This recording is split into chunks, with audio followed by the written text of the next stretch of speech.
Greetings and salutations, folks. Welcome back to our E3 coverage. My name's Nick. This is the Tin Man. Today we're talking about Square Enix.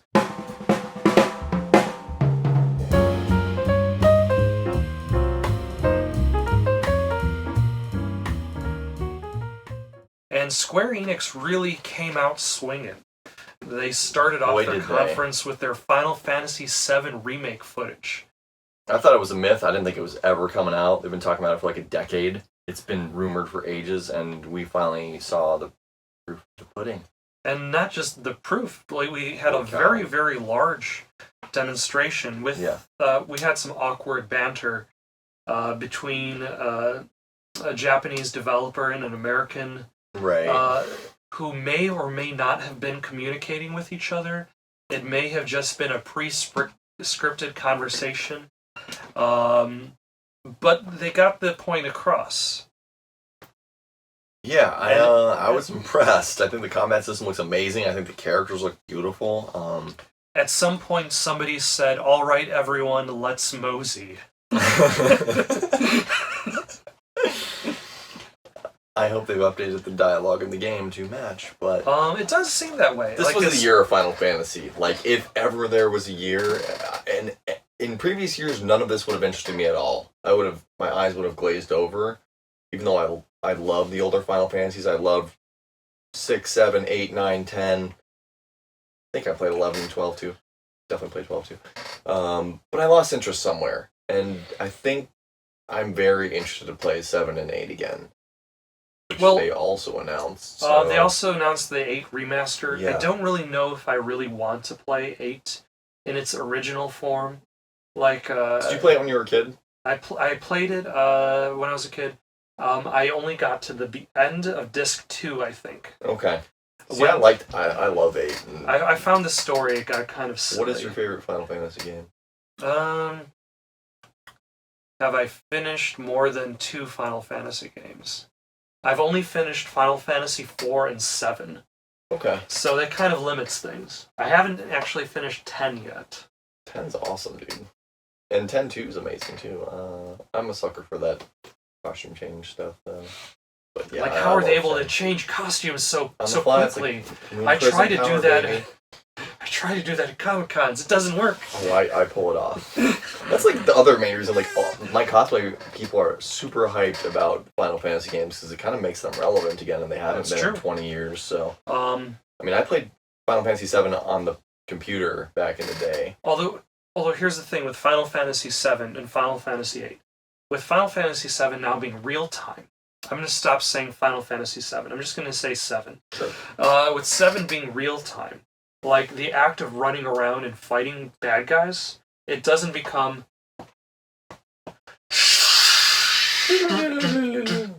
Right. Like, and then you fight a guy, and then you fight a guy, and then you're like... Rewarding experience points, calculating... And then it goes back to the map.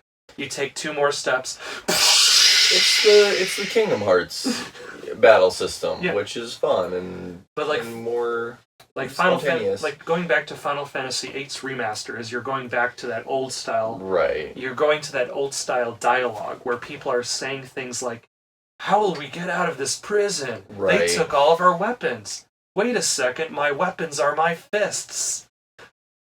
Not gun blades? I mean, you're right.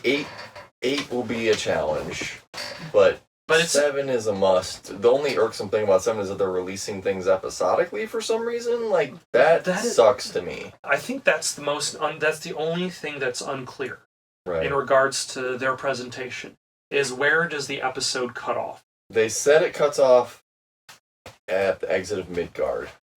Because I believe they actually showed Yuffie in the trailer. Yeah. And does she even show up in Midgar in the original? No, she's later. She doesn't show up until, like, near the end of the game. Yeah. So it's interesting to see how they're going to chop things up. I suspect they're going to try and make things more holistic and move some things up a little bit to kind of give them some foreshadowing or... Like the confrontation they show between Cloud and Sephiroth in the street. Like, presenting the villain long before, because you're not going to see them for a while. I mean, it's kind of like the White Walkers being in the first episode of Game of Thrones. You then don't see them for like 5, 6 seasons, but they want to set that up. Or Thanos being at the end of Avengers, and then we don't see him for a Avengers. decade. But I'm okay with it. I think this is better storytelling, and this will be the best possible experience. It's kind of also interesting how they're taking those boss fights, though, and really expanding. God, that looked annoying. Because that boss fight just kind of went on for a long time.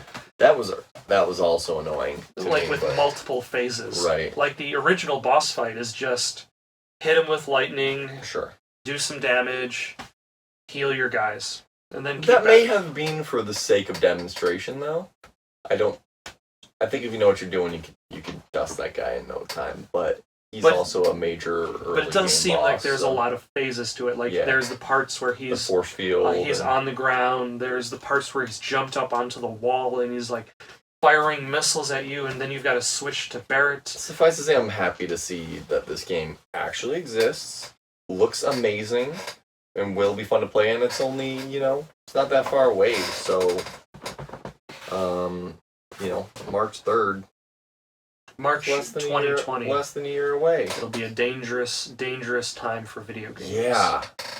A lot of that. Everything was like September this year or March of next year. There are no other months in the year. Only spring and fall sales cycles. So, I guess the other question is, how many more episodes? Are they going to sell us 3 games? Or 4? Final Fantasy VII Part 1, 2, Final 3, Fantasy VII 4, 5. Part It 2. It could be Xenosaga. It could be. That's very common in JRPGs, and they'll triple, quadruple dip that ship like a Harry Potter movie or Twilight. Or will they release it as DLC? I'd be fine with that too. We'll see. In the meantime, Life is Strange 2. They've got 3 episodes out already. 2 more to go before that game finishes. Have you been playing any of it? Or watching? I like the art style. Yeah, I more watch Let's Play. I haven't played them, but I think it's cool art style, cool storytelling, interesting characters. It's like probably the most realistic encapsulation of our life and culture and people that I know in video games. So it's interesting playing the game, especially after the fall of Telltale. Right. Because you look at the Telltale engine, and the engine has always been falling apart. Like, it worked well for The Walking Dead, but as their games continued, like, the engine just could not keep up. Right. And Life is Strange 1 and 2 are both very seamless in regards to how well divergent paths are displayed to you. You don't see loading time where it's like, oh, yep, that's where my choice is showing up. But, like, the last episode ended in a pretty big cliffhanger. So, I'm personally waiting around to see what happens in Part 4. We got a lot more Final Fantasies to talk about here. We got Crystal Chronicle Remaster. Did you ever also play that on back in the GameCube? smartphone. I never actually played it on smartphones. I loved it. I loved it on GameCube, and I always thought that this could be such a better game if it were... Well, let's just go through Square's re-release. Let's just skip all the new Last stuff. Remnant Remastered. Last Remnant Remastered. Dragon Quest XI is technically a re-release on the Switch. Right. Dragon Quest XI, Echoes of an Elusive Age S Definitive Edition. Romancing Saga 3, Saga Scarlet Grace Ambitions. These names sometimes. I'm sure it's a translation thing, but... And Final Fantasy VIII Remastered. Like, there's so much of these older stories. Yeah. But then, like, consider, like, the last story also was, I believe, remastered. Like, there's so many of these older Square games that didn't really have an audience. I feel like they have new coats of paint to sell them to Western audiences. Like, particularly Brave Exvius and War of Visions. Like, that looks straight up Game of Thrones motifs. It was like the Wolf House and the Dragon House and the Lion House. And I'm like, this is, you've made Game of Thrones. And I realize it's a worldwide phenomenon, so they would have access to that, but it's so on the nose. From the FFBE universe. Right. Although the gameplay actually looks kind of interesting, as it's in the style of Final Fantasy Tactics. Right, which is awesome, because I love Tactics back in the day, and I think it'll be cool. I might give it a look. You might check a look? I might check a look on that guy. Do you think you'd check a look on Dragon Quest Builders 2? I'm not really a Dragon Quest person. I'm not a Dragon Quest person. I'm not a Builders Minecraft, person. No. Circuit Superstars, that just looks like a modern-day RC Pro-Am. That's exactly what I said, but I'm like, that would be awesome on like an arcade machine. The graphics, Oh, yeah. like the drifting, and looks cool. Let's see, Fantasy 14 Shadowbringers. Again, more community development. A lot of my friends play that game still, so it's a game for that how old it is, that gets so much play. It's a game that I wish I had time to play, right? But I know I don't. They showed just a little bit more of Dying Light 2. I know you're obsessed with that one. That was one of your big picks for last year's E3. Correct, because of the story mode. Also, just technically, it looks amazing. The yes. parkour and that world, and like with Dying Light 1, the gameplay was great, but the story was crap. Right. With Dying Light 2, they actually got a decent writer. They got Chris Avallone to pen the story. So I'm definitely gonna give it a look, because I know you have good taste, and you're too kind. It's my taste. It looks like a good time. My big deal, and I think what they saved the best to last, was the Avengers game, which Avengers has not really had a game since Sega Genesis. So Avengers being made by Crystal Dynamics and Eidos Montreal, the makers of Tomb Raider and Deus Ex. It's a good pedigree. I mean, I have very high hopes. I think a lot of them were dashed upon seeing the character models. I've just noticed insulted and like, where the hell's Hawkeye? Like, with the character models, it kind of makes me wonder, like, what do these people think of the Spider-Man game? Sure. Because the Spider-Man game doesn't feature either Tobey Maguire or Tom Holland. Right.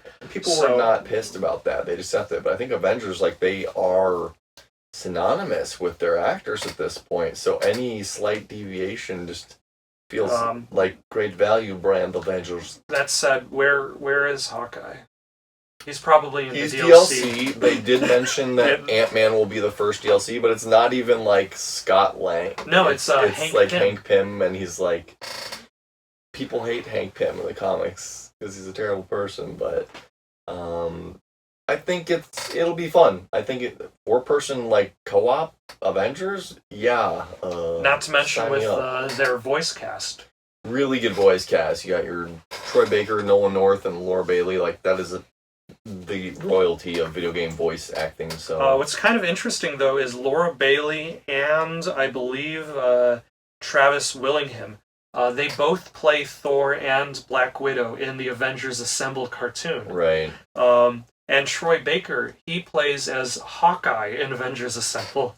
So it's kind of interesting to see them kind of reprising their roles. Be Hawkeye in this game as well, but it would be a little bit odd for him to be both. Although the thing is, like, Troy Baker doesn't play as Hulk; he plays as Bruce Banner. Right. Like, if he's playing as Hulk, then he would have to change his voice in order to match the Hulk. So he could actually play as both the Hulk and Hawkeye, having a conversation with himself. I think he will. Looked really good. Even if what we just saw was very little gameplay and mostly cinematics, I think it looked solid, and people were excited about it. And either way, this is where Avengers is kind of leaving off, and hopefully, like, we are keeping it alive through this game. Either way, it allowed Square Enix to start off on a high note and end on a high note. Absolutely, yeah. They were very clever to bookend it that way. I think, at least for Western audiences, like, hey guys, we're not just about Final Fantasy. We got Avengers 2. They were smart to have it. Also, like, Outriders from the makers of Bulletstorm. Yeah. From People Can Fly. It would have great studio, love them. It would have been, again, that's 3-player co-op against. What's up with the 3-player stuff? Like, why not 4? Because you only have 2 friends. That's all I have. I guess that's true. The most grown folks only have maybe. I think like the 4 4-player co-op kind of like became big because of the split screen back in the day. Sure. But as games became more complicated, like they couldn't even do the 4-player. Or even So 2 for like Gears of War. Or, so maybe 3 is just for balancing issues. That's true. Yeah. It's kind of like Fallout 76's Battle Royale. It's 52-player Battle Royale. Why 52? Why Not 52 64? player? Like, yeah. Like, it's just 3-player for balance. Sure. Because everything must be balanced perfectly.